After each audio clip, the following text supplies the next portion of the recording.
Era 1987, no sertão de Pernambuco, quando as estradas de terra batida ainda guardavam segredos que o tempo insistia em esconder. Naquela época, as fazendas se espalhavam pelo horizonte seco como ilhas perdidas num mar de caatinga, e os homens mediam suas vidas pelo som do sino da igreja matriz e pelo ciclo implacável das chuvas que teimavam em não vir.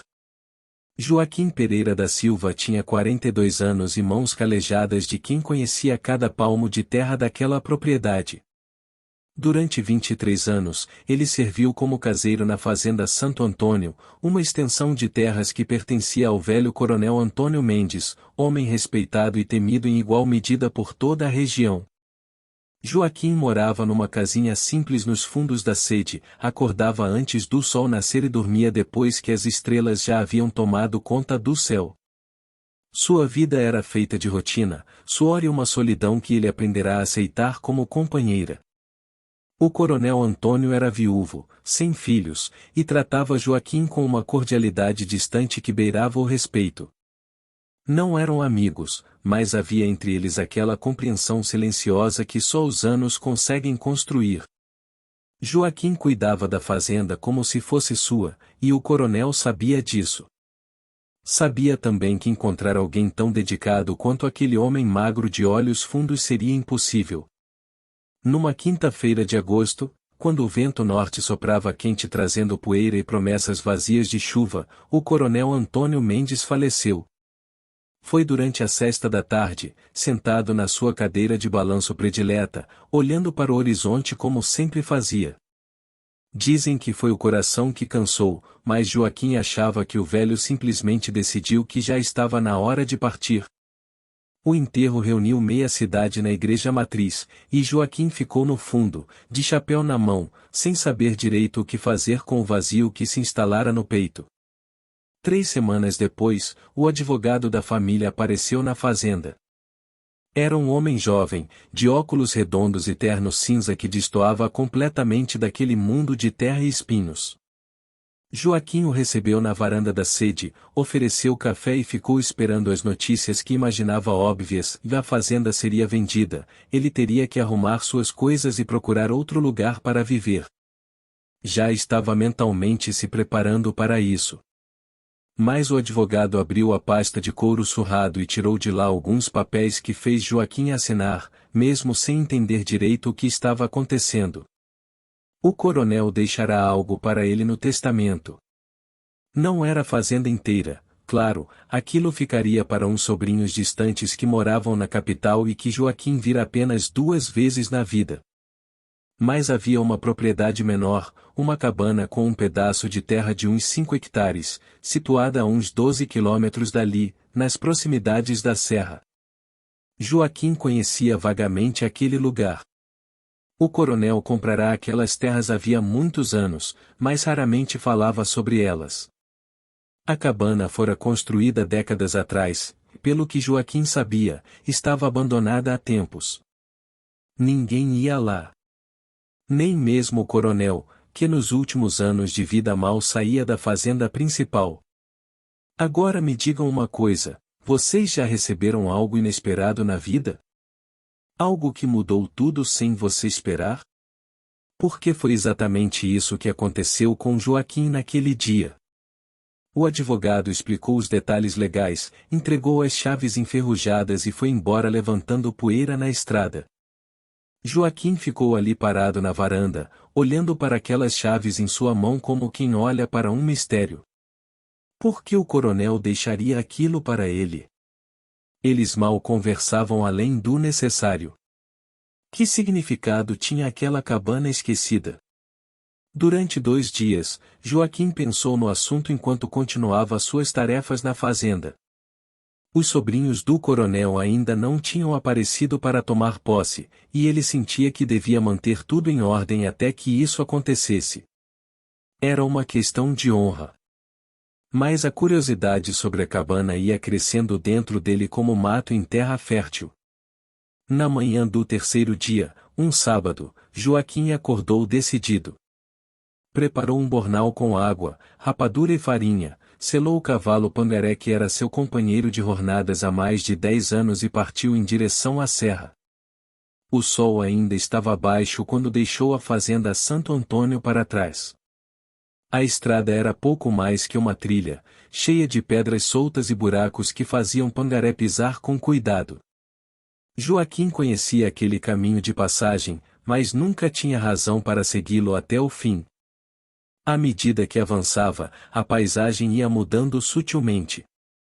A caatinga dava lugar a uma vegetação um pouco mais densa, e o ar parecia carregar uma umidade que não existia nas terras baixas. Depois de quase 3 horas de cavalgada, Joaquim avistou a cabana.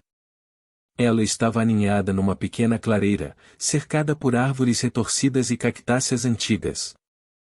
A construção era simples, feita de adobe e madeira, com um telhado de telhas vermelhas que o tempo pintara de musgo em alguns pontos. Havia uma pequena cerca de madeira ao redor, quase toda caída, e sinais de que aquilo já fora um lugar habitado, uma cisterna de pedra, um curral desmoronado, vestígios de uma horta muito abandonada. Joaquim desceu do cavalo e amarrou Pangaré numa árvore próxima. O silêncio ali era diferente do silêncio que ele conhecia. Era mais denso, mais pesado, como se o próprio ar estivesse esperando por algo. Ele se aproximou da porta da cabana, tirou as chaves do bolso e tentou abrir o cadeado que prendia a corrente.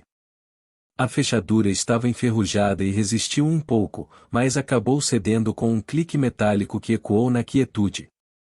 Joaquim empurrou a porta. Ela abriu com um rangido longo de dobradiças sem óleo, e ele deu um passo para dentro.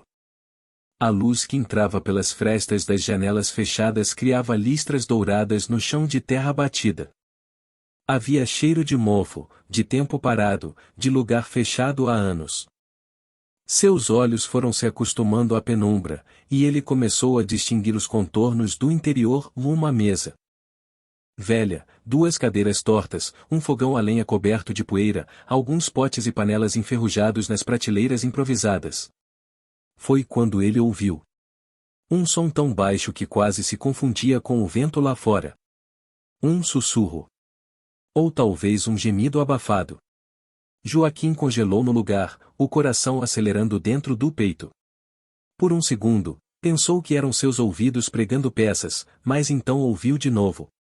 Vinha dos fundos da cabana, de um cômodo separado por uma cortina rasgada. Ele deu mais alguns passos, cauteloso, a mão instintivamente indo para o facão que carregava na cintura. A cortina estava meio caída, revelando uma entrada escura. Joaquim respirou fundo e puxou o tecido para o lado. O que ele viu naquele momento faria seu mundo girar num eixo completamente novo. Havia 3 pessoas ali dentro. Uma mulher e 2 crianças. A mulher estava sentada num colchão velho no chão, abraçada aos 2 pequenos como se quisesse escondê-los dentro do próprio corpo. Ela ergueu o rosto para Joaquim, e ele viu nos olhos dela um terror tão puro que sentiu como se levasse um soco no estômago. A mulher devia ter uns 30 e poucos anos, o rosto marcado por privações, os cabelos escuros embaraçados caindo sobre os ombros. As crianças, um menino e uma menina, não deviam ter mais que 6 ou 7 anos, ambos magros demais, com olhos grandes demais para os rostos pequenos. Vocês conseguem imaginar o choque? Encontrar pessoas vivendo em segredo numa cabana que deveria estar vazia há anos? O que passou pela cabeça de Joaquim naquele instante? Durante longos segundos, ninguém se mexeu. Joaquim e a mulher se encaravam em silêncio absoluto, cada um tentando entender o que o outro representava, se era ameaça ou salvação. As crianças se apertavam mais contra a mãe, sem fazer barulho, como se tivessem aprendido há muito tempo que o silêncio era a única defesa. Foi Joaquim quem falou primeiro, e sua voz saiu mais rouca que o normal. Quem é a senhora? O que está fazendo aqui? A mulher não respondeu imediatamente. Seus lábios se moveram, mas nenhum som saiu. Ela olhou para as crianças, depois de volta para Joaquim, e ele viu lágrimas começarem a descer pelo rosto dela, abrindo caminhos limpos na sujeira acumulada. Por favor, ela finalmente sussurrou, a voz quebrada, não conte para ninguém. Por favor, senhor. Nós não temos para onde ir. Joaquim sentiu as pernas fracas e teve que se apoiar no batente da porta. 1000 perguntas explodiam na cabeça dele, mas a única coisa que conseguiu fazer foi olhar ao redor daquele cômodo miserável. Havia um balde com água suja num canto, algumas latas velhas que pareciam ter sido usadas para coletar água da chuva, restos de comida que ele não conseguia identificar. Como aquelas pessoas estavam sobrevivendo ali? Há quanto tempo vocês estão aqui? Ele perguntou, e a própria pergunta soou surreal para seus ouvidos. A mulher limpou o rosto com as costas da mão. 3 anos, ela disse, e a voz dela era tão baixa que Joaquim mal conseguiu ouvir. 3 anos e meio. 3 anos. Joaquim tentou processar aquela informação. 3 anos vivendo escondidos naquela cabana abandonada, tão perto da civilização e ao mesmo tempo completamente isolados. Como era possível? Ele deu um passo para trás, saiu do cômodo e foi até a janela da frente, tentando colocar os pensamentos em ordem. Respirou fundo várias vezes. Lá fora, Pangaré mastigava tranquilamente uns tufos de capim, alheio ao drama que se desenrolava ali dentro. Quando voltou, encontrou a mulher de pé, ainda abraçada às crianças, mas com uma postura menos defensiva. Ela o observava com aquela mistura de medo e esperança que partia o coração. A senhora precisa me contar tudo, Joaquim disse, e sua voz saiu mais firme agora. Desde o começo. E foi assim, naquela cabana esquecida nas proximidades da serra, com o sol da manhã se transformando no calor do meio-dia lá fora, que Joaquim ouviu a história de Maria. Maria tinha sido casada com Severino, um homem violento que batia nela e nas crianças sempre que a cachaça tomava conta da razão.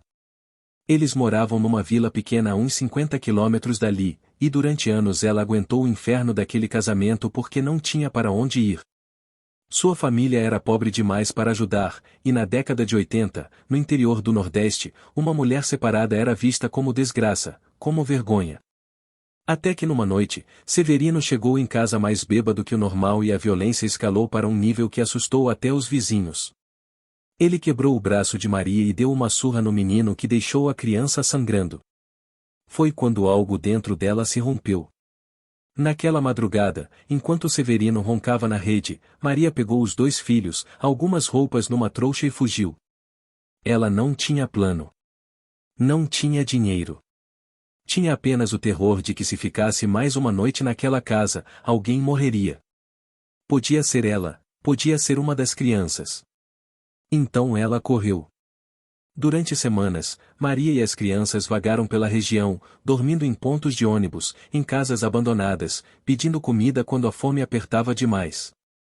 Ela sabia que Severino a estava procurando. Ele não a queria de volta por amor, mas porque para ele ela era propriedade, e sua fuga era uma afronta que ele não podia tolerar. Em vilas pequenas, todo mundo conhece todo mundo, e as notícias viajam rápido. Maria vivia com medo de ser reconhecida, de alguém contar para Severino onde ela estava. Foi por acaso que ela encontrou a cabana. Estava fugindo de uma cidade onde achava ter visto um conhecido de Severino, e se embrenhou na trilha sem saber direito para onde ia. As crianças estavam cansadas, famintas, e ela própria não aguentava mais. Quando avistou a construção abandonada, pareceu uma bênção divina. Maria forçou uma janela e entrou com os filhos. A cabana estava vazia, coberta de poeira, mas tinha um teto, tinha paredes, tinha proteção. Eles ficaram uma noite, depois 2, depois uma semana. Ninguém aparecia. Lentamente, Maria começou a entender que talvez pudessem ficar ali por mais tempo. Ela saía apenas à noite, caminhando quilômetros até algum pequeno comércio onde não fosse conhecida, comprando o mínimo de comida com as poucas moedas que conseguia catando latas e garrafas. Ensinar as crianças a não fazerem barulho durante o dia, a ficarem sempre escondidas no cômodo dos fundos, longe das janelas. Viviam como fantasmas, existindo nos espaços entre o mundo real, sobrevivendo com menos do que qualquer pessoa deveria ter que sobreviver. Quando Maria terminou de contar, havia lágrimas correndo livremente pelo rosto dela, e as crianças choravam baixinho contra seu corpo. Joaquim estava sentado numa das cadeiras tortas, a cabeça entre as mãos, tentando absorver tudo aquilo. E agora, me digam, o que vocês fariam no lugar dele? Denunciar? Ajudar? Simplesmente ir embora e fingir que nunca viu nada? Joaquim ergueu o rosto e olhou para aquela pequena família destroçada. Pensou na vida que tinha levado, 23 anos cuidando de uma fazenda que nunca seria sua, dormindo sozinho noite após noite, sem ninguém que dependesse dele ou que o esperasse. Pensou no coronel Antônio, que por alguma razão que agora começava a fazer sentido, deixará aquela propriedade para ele no testamento. O coronel sabia, e ele perguntou de repente. Maria limpou os olhos e assentiu devagar. Ele veio aqui uma vez. Faz uns 2 anos. Estava passando perto e viu fumaça saindo da chaminé. Entrou e nos encontrou. Ela fez uma pausa, a voz embargada. Eu achei que ia nos expulsar, ou pior, que ia contar para as autoridades. Mas ele olhou para nós, para as crianças, e perguntou nossa história. Contei tudo, igual contei pro senhor. E ele ficou em silêncio por muito tempo. Depois disse que poderíamos ficar, mas que tinha que ser segredo. Começou a trazer comida escondido, às vezes remédios, cobertores. Vinha uma vez por mês, sempre sozinho, sempre à noite. Joaquim sentiu um aperto na garganta. O coronel Antônio. O velho calado, sério, que raramente mostrava emoção. Ele sabia o tempo todo. E manteve o segredo até o fim. Quando ele parou de vir, eu soube que algo tinha acontecido, Maria continuou. Faz umas 6 semanas que ele não aparece. A comida acabou faz tempo. Temos vivido de água da chuva e do que consigo catar no mato. Eu estava pensando que teríamos que sair logo, arriscar, mas as crianças estão fracas e eu tenho tanto medo. A voz dela sumiu num soluço. O menino, que até então ficara calado, levantou o rosto e olhou para Joaquim com olhos fundos e assustados. O senhor vai mandar a gente embora? Ele perguntou, e sua voz era tão fina, tão frágil, que Joaquim sentiu algo se romper dentro do peito. Ele se levantou da cadeira. Foi até onde guardara o bornal e tirou de lá a rapadura e a farinha. Entregou para Maria, que pegou com mãos trêmulas. Comam, ele disse. Vou buscar mais coisas. Vocês vão precisar de comida de verdade, roupa limpa, remédios. Então, e o senhor não vai? Não vou contar para ninguém, Joaquim interrompeu. Esta terra é minha agora. O coronel deixou no testamento. Não sei se ele fez isso sabendo que eu descobriria vocês aqui, mas agora que sei, vou fazer o que ele faria. Os dias que se seguiram foram de transformação. Joaquim não contou a ninguém sobre Maria e as crianças, mas começou a fazer viagens regulares à cabana, sempre carregado com suprimentos. Comida, água limpa, cobertores, roupas que comprava nas cidades vizinhas onde não era conhecido. Aos poucos, a cabana foi deixando de ser uma prisão miserável para se tornar um lar modesto, mas funcional. Joaquim consertou o telhado, trocou as dobradiças das portas, limpou a cisterna e a encheu com água boa. Maria e as crianças foram recuperando a cor no rosto, o brilho nos olhos. O menino se chamava João, a menina Luzia. Crianças lindas, inteligentes, que tinham sido forçadas a crescer rápido demais. Mas aquela situação não podia durar para sempre, e Joaquim sabia disso. Maria não podia viver escondida pelo resto da vida, e as crianças precisavam de escola, de médico, de uma existência de verdade. O problema era Severino. Enquanto ele estivesse vivo e procurando, Maria estaria em perigo. Foi num domingo, quase 2 meses depois de descobrir Maria na cabana, que Joaquim teve uma ideia. Ele tinha um primo em Recife, um homem que trabalhava num escritório de advocacia e tinha conexões. Joaquim cavalgou até a cidade mais próxima que tinha telefone público e fez a ligação. A conversa foi longa e complicada, mas quando desligou, Joaquim tinha um plano. Vocês acham que o plano vai dar certo? Que Maria finalmente vai conseguir a liberdade que merece? Levou 3 meses para tudo ser arranjado. O primo de Joaquim conhecia um juiz em outra comarca, alguém que tinha reputação de ser justo e que não se impressionava com valentões de vila. Com a ajuda dele, Maria conseguiu abrir um processo de separação judicial e uma ordem de restrição contra Severino. O advogado que o primo indicou trabalhou de graça, tocado pela história. Severino, quando foi notificado, reagiu como o covarde que era. Gritou, ameaçou, mas quando viu que desta vez havia lei e autoridade envolvida, quando viu que Maria tinha advogado e proteção judicial, ele recuou. Homens como ele são valentes apenas contra os fracos e desprotegidos. O processo foi longo e doloroso, mas no final, Maria conseguiu a separação legal e a guarda definitiva das crianças. Severino foi proibido de se aproximar dele sob pena de prisão. Quando tudo ficou resolvido, Maria poderia ter ido embora. Poderia ter voltado para perto de sua família, recomeçado em alguma cidade grande onde ninguém a conhecesse. Mas ela olhou para Joaquim, para aquele homem que a salvara sem pedir nada em troca, e disse: Posso ficar aqui? Na cabana. Posso trabalhar para pagar. Posso cuidar da terra, plantar, criar galinhas. As crianças podem ajudar. Só, e não quero ir embora. Joaquim olhou para ela, para aquela mulher que sobrevivera ao impossível, e assentiu. A terra é grande o suficiente para todos nós, ele disse. E foi assim que começou uma nova vida. Maria e as crianças ficaram na cabana, mas agora legalmente, com documentos, com direitos. Joaquim as visitava sempre, ajudando na construção de um galinheiro melhor, no plantio de uma horta mais organizada, no conserto das cercas. João e Luzia começaram a frequentar a escola na vila mais próxima. Era uma caminhada longa, mas eles faziam com alegria, sedentes por aprender tudo o que tinham perdido durante os anos de esconderijo. Os meses passaram. A fazenda Santo Antônio foi vendida pelos sobrinhos do coronel, mas Joaquim já não trabalhava mais lá. Tinha sua própria terra agora, pequena, mas sua. E tinha algo mais valioso ainda, e tinha família.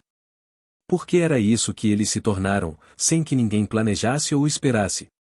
Maria cozinhava para Joaquim nas noites em que ele ficava na cabana, conversavam sobre os planos para a colheita, sobre as travessuras das crianças na escola. João começou a chamar Joaquim de o seu Joaquim, com aquele respeito misturado com carinho que só as crianças sabem dar. Luzia fazia desenhos para ele com carvão no papel que ela conseguia e os prendia na parede do quarto dele com espinhos de mandacaru. Num final de tarde de novembro, quando as primeiras chuvas finalmente chegaram depois de meses de seca, Joaquim estava sentado na varanda da cabana olhando a água cair. Maria saiu e sentou ao lado dele, trazendo 2 xícaras de café. Ficaram ali em silêncio por um tempo, ouvindo a chuva tamborilar no telhado, sentindo o cheiro de terra molhada que subia da terra seca há tanto tempo. Sabe o que eu penso? Maria disse de repente. Acho que o coronel sabia o que estava fazendo quando deixou essa terra pro senhor. Acho que ele sabia que o senhor ia descobrir a gente aqui. E sabia o que o senhor ia fazer. Joaquim tomou um gole do café. Talvez, ele disse. Ou talvez ele só quisesse dar a alguém uma chance de ter algo próprio. De não passar a vida toda cuidando do que é dos outros. Seja como for, Maria disse, eu agradeço a Deus todos os dias. Agradeço ao coronel por ter sido bondoso quando podia ter sido cruel. E agradeço ao Senhor por ter escolhido nos ajudar quando podia simplesmente ter nos mandado embora. Joaquim não disse nada. Não era homem de muitas palavras, nunca foi. Mas olhou para aquela mulher que tinha sobrevivido a tanto, que tinha protegido seus filhos com unha e dente, que tinha se recusado a desistir mesmo quando tudo parecia perdido, e sentiu algo quente e bom se espalhar pelo peito. Dentro da cabana, João e Luzia brincavam e riam, suas vozes alegres preenchendo um espaço que por tanto tempo conhecera apenas silêncio e medo. Os anos passaram. João cresceu forte e decidiu estudar para ser professor. Luzia descobriu talento para costura e começou a fazer roupas que vendia na feira da cidade. Maria transformou a pequena propriedade numa referência na região, com a melhor horta e os ovos mais procurados do mercado. Joaquim envelheceu ao lado deles. Suas mãos calejadas continuaram trabalhando a terra, mas agora não era mais sozinho.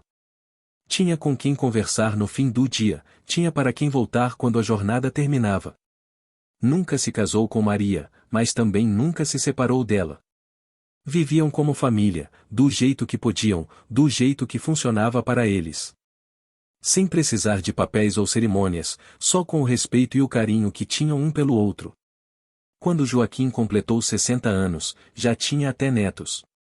João se casara e tivera 2 filhos, Luzia uma menina linda que tinha os olhos da avó. Todos moravam perto, na região da cabana que agora tinha outras construções ao redor, tinha galpões, cercas novas, árvores frutíferas que Joaquim plantara com suas próprias mãos.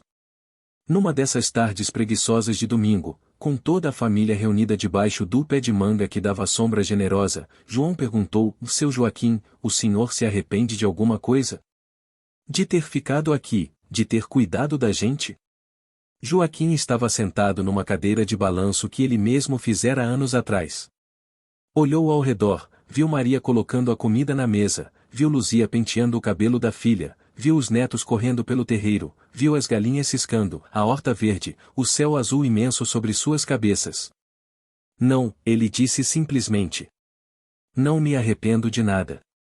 O coronel me deu uma terra. Mas vocês me deram uma vida. E ali, naquela tarde de 2005, com o sol começando a descer lentamente no horizonte do sertão, Joaquim Pereira da Silva soube que tinha feito as escolhas certas. Que aquele caseiro solitário de 1987 nunca poderia imaginar que uma herança inesperada o levaria a descobrir não apenas uma família escondida numa cabana, mas o próprio sentido de sua existência.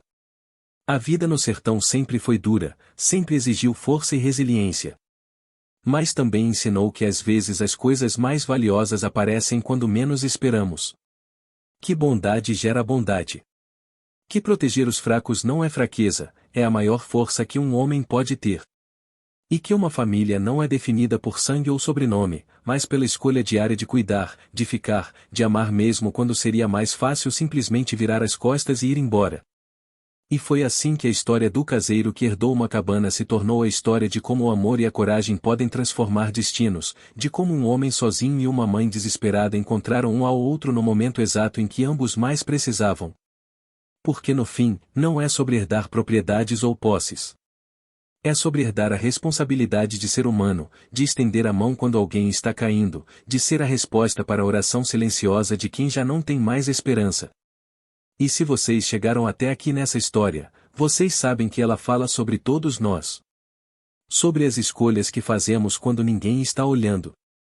Sobre o tipo de pessoa que decidimos ser quando a vida nos coloca diante de situações impossíveis. Joaquim escolheu ser a pessoa certa no momento certo. E isso fez toda a diferença. O sertão tem dessas coisas. A terra seca guarda histórias molhadas de lágrimas e de alegria.